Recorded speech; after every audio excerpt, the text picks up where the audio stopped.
Friends, তোমরা কেমন আছো? আশা করি তোমরা ভালো আছো।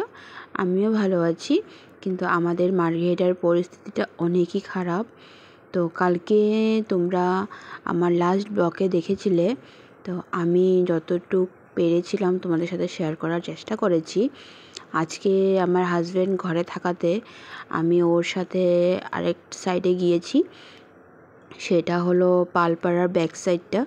তো এখানে বুড়িদিহি নদীটা, এই যে দেখো কিভাবে জলটা বেড়েছে, আর দেখে এত খারাপ লাগছে, মানে বলার মতো না। অনেক দুর্গতি হচ্ছে মানুষদের, মানে সব জায়গার, মানে আপার আসাম, লোয়ার আসাম সব জায়গাতে এত প্রবলেম হচ্ছে মানুষদেরকে। তোমরা প্লিজ প্রে করো যেন ওরা সুস্থ সবলে সবাই ঘরে যেতে পারে। অনেক প্রবলেম হচ্ছে সবাইরই। তো জলগুলো দেখো কিভাবে যাচ্ছে না, মানে দেখে এত খারাপ লাগছে। আর নৌকা দিয়েছে, এখানে নৌকার ফ্যাসিলিটি দিয়েছে।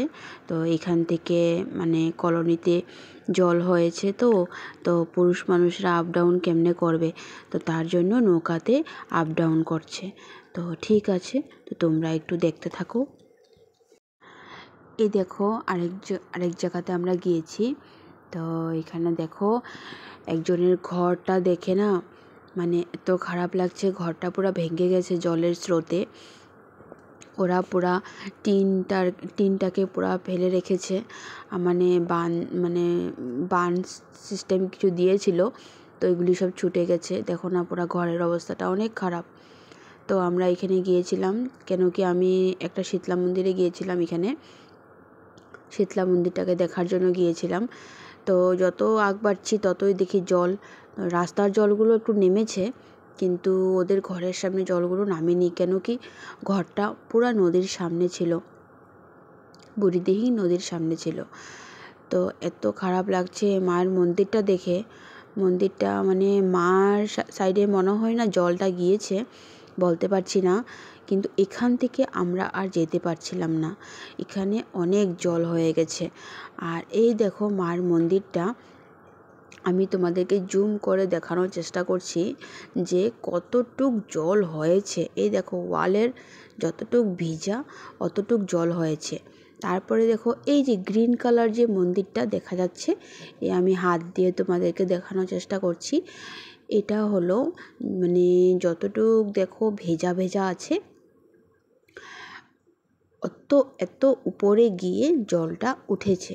তো মায়ের মন্দিরটা যে মাকে যে জলে ভিজেছে কি না সেটা বলতে পারছি না। আর দেখো এই যে নদীটা সামনে, একদম অনেক খারাপই লাগছে ঘর বাড়িগুলো দেখে। তো কি করব, আর করার তো কিছু নেই, এটা এখন জলটাকে তো কেউ আটকাতেও পারবে না।